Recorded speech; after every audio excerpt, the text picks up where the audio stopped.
That's it. The work day is done.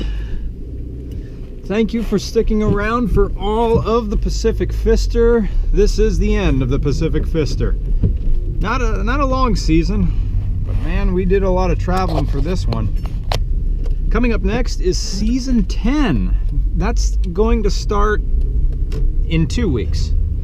We're taking a break because I have hardly been able to edit any of season 10 yet. In fact, as of this recording, I haven't even recorded the narrative for the first episode. I've just been at Bruce Hens every single day working on that 302 that's going into the Vagabond Falcon, which we couldn't do without you.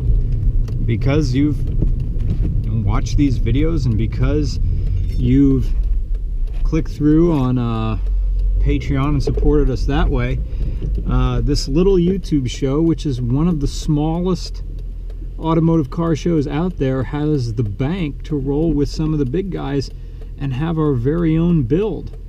In fact, I'm going right back to Advanced Auto today. We have to return a, pardon me, I'm looking down the road here, return a distributor hold down kind of bracket bolt that didn't fit. A lot of the interesting thing is we're making different eras of 302s fit together for our motor. Our blocks from a 93, our timing covers from a 68. We have a bunch of stuff from like a 70 in there, all because we're taking a fuel injected engine back to carbureted. So there's a lot of stuff that, little stuff that I didn't even know you had to change. You have to change. Mostly bolts.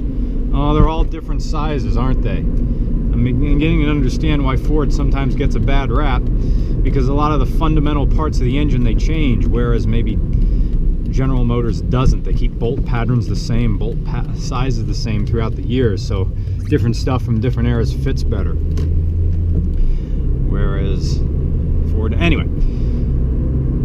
For season 10 is going to be called A Return to Form. Just cheap cars. No exotics, no big time sports cars, just cheap stuff, or stuff that has become cheap over the years. There's going to be more dirty jokes, and there's going to be a lot more callbacks to season 1 and 2 when we were nasty. I suppose as RCR became more popular, I became a little blander, or maybe cast a wider net to appeal. I remember as RCR began to grow, the biggest backlash was against the very thing that made it popular, being outwardly disgusting and legitimately trying to turn people away. I remember when I started RCR, it was really a troll channel, right? It was made to just disgust people. And we didn't really grow very fast in the beginning because I alienated as many people as I attracted. And then through about season 5, we found a rhythm, a nice kind of rhythm, which split the middle. And that's when we really started to grow, because it became more of a general interest thing with the occasional dirty joke. But now I think we have a big enough base that we can start bringing some of that non sequitur grossness back. Maybe not to the insanity of the Avenger review, which was the dirtiest one ever, but I have the right of way here. But at least acknowledge that is how RCR started. So, coming up in 2 weeks is the season premiere of season 10, RCR A Return to Form.